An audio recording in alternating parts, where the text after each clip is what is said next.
Olá, boa noite a todos. Hoje eu e meu grupo iremos apresentar nosso trabalho de iniciação científica, cujo tema é o uso da cannabis no tratamento do transtorno do espectro autista, mais conhecido como TEA.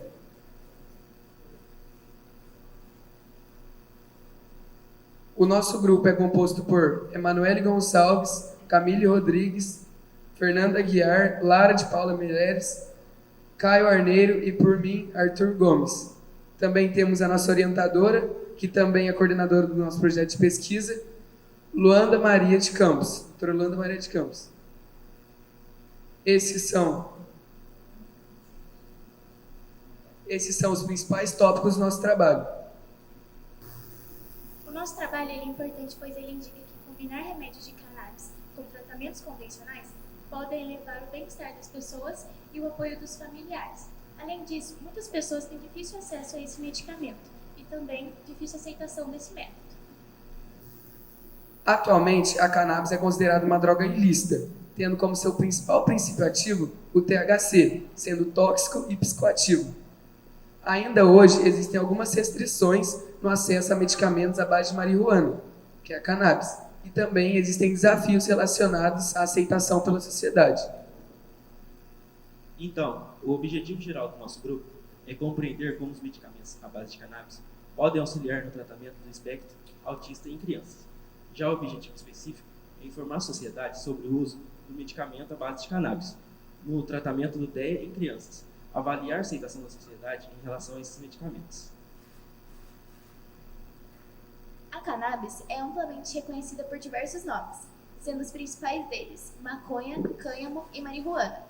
Ela é uma planta angiosperma da família Cannabaceae. Bom, sua origem é designada a uma região da Ásia Central, porém diversos países fazem o cultivo e a utilização dessa planta. Ela pode ser utilizada de duas maneiras, tanto de forma recreativa, como para fumo e culinária, também de forma medicinal.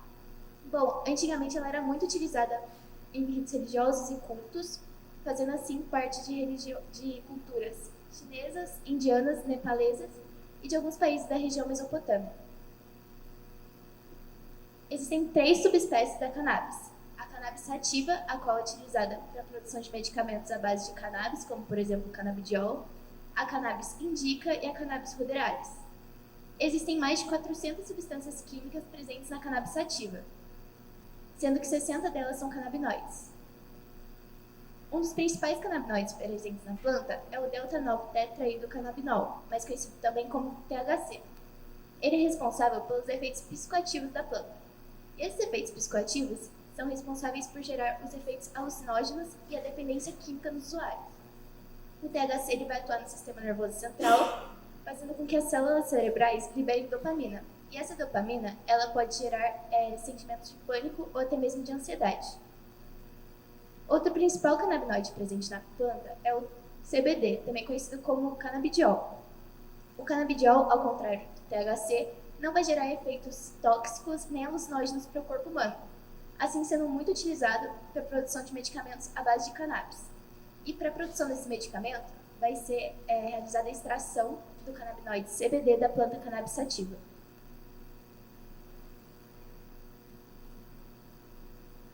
O medicamento canabidiol é utilizado principalmente para o tratamento de doenças que afetam o sistema nervoso central, como, por exemplo, o Parkinson, o Alzheimer e o transtorno do espectro autista, também conhecido como TEA. O TEA é caracterizado por dificuldades na comunicação social, repetições de comportamentos, padrões restritos e, geralmente, deficiências intelectuais. Em 2022, Silva Júnior fez uma pesquisa e essa pesquisa mostrou que o extrato de cannabis rico em CBD melhora um dos critérios diagnósticos do TEA, como, por exemplo, a dificuldade na comunicação social. Após a utilização desse medicamento em muitos portadores da doença, o resultado constou poucos efeitos colaterais negativos. Agora eu vou falar sobre os benefícios e os malefícios do uso do canabidiol. O canabidiol pode trazer muitos benefícios para o corpo, podendo ser utilizado como anti-inflamatório, analgésico. Além disso, também pode ser um ótimo estabilizador de humor e um bom relaxante muscular, melhorando a qualidade do sono.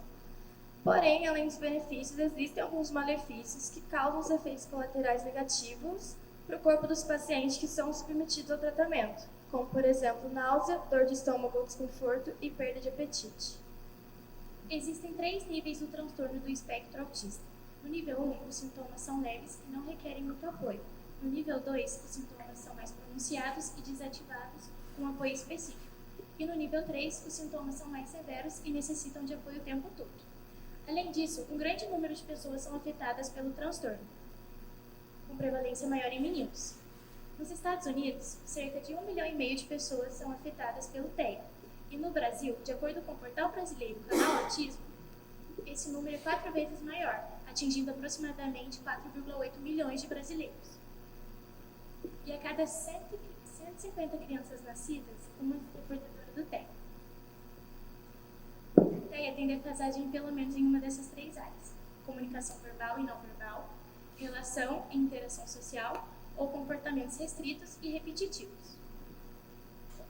Quando uma criança é diagnosticada com grau de autismo nível 3, é indicado que se realize um tratamento com um profissional. Dentre os diversos tipos de tratamento, os que surtiram efeito em um curto período de tempo são tratamento com fonoaudióloga, musicoterapeuta, um terapeuta ocupacional e uma fisioterapeuta.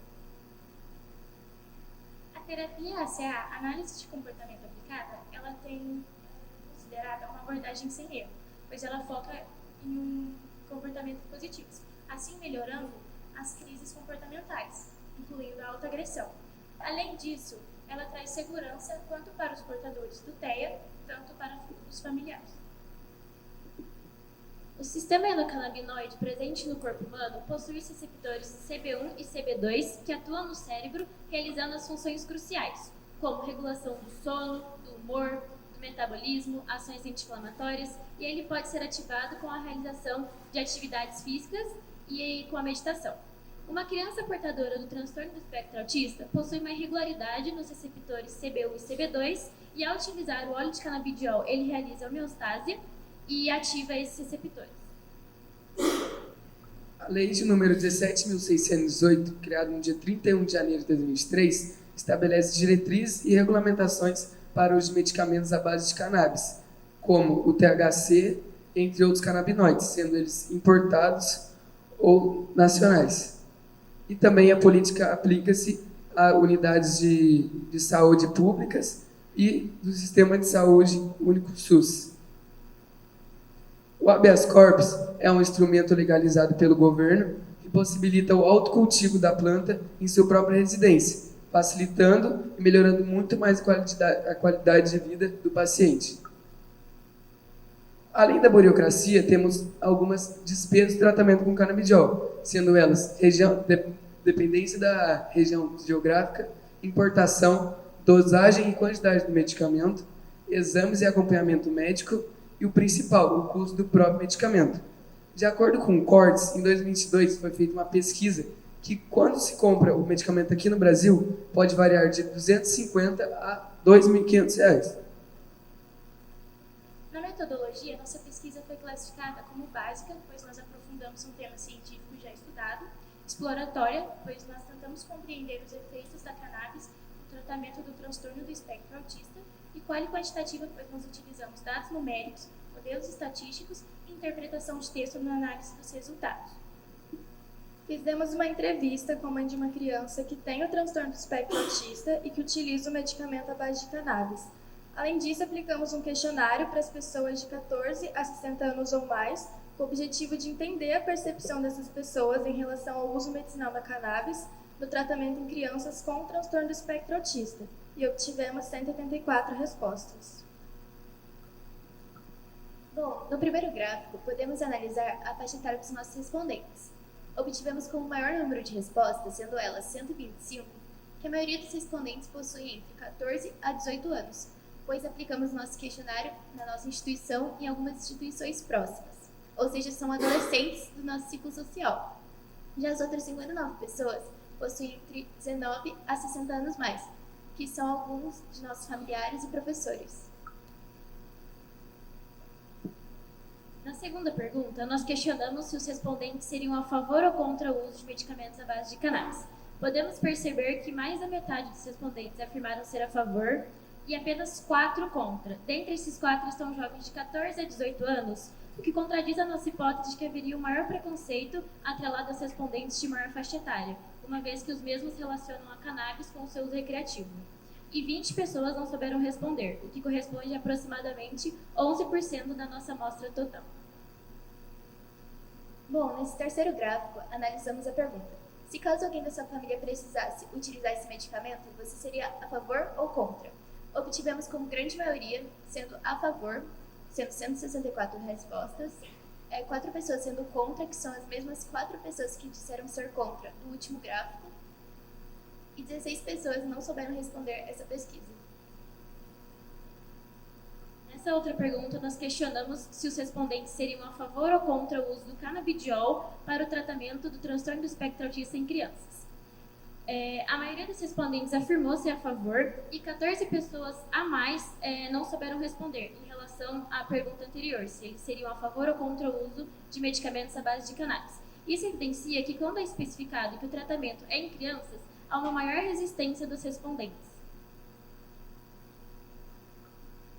Nós realizamos uma entrevista com a mãe de uma criança portadora do transtorno do espectro autista e a mesma afirmou que, apesar de não haver comprovação científica com a ineficácia de outros medicamentos, foi indicado que se utilizasse óleo de canabidiol. Houve melhora no primeiro mês de tratamento, amenizando os sintomas que antes eram severos, e a receita deve ser prescrita por um médico inscrito em um site juntamente com uma ação judicial. Por fim, concluímos que pode-se haver um preconceito, uma vez que a planta sativa é atrelada ao seu uso recreativo e o seu uso na medicina é desconsiderado, e foi importante para se conhecer uma nova alternativa para o tratamento do transtorno do espectro autista. Gostaríamos de agradecer à professora doutora Luanda Maria de Abreu Silva de Campos, que não está presente no momento, mas ajudou muito no trabalho, a todos os professores que se prontificaram a enviar os questionários para os outros colégios, a todas as pessoas que responderam o questionário, aos familiares que nos apoiaram sempre quando necessário, ao Colégio Drummond e os demais colégios que autorizaram a aplicação do questionário, e a entrevistada Elizabeth Andrade, que compartilhou seus conhecimentos com o grupo. Essas foram as principais referências que ajudaram a embasar o nosso trabalho.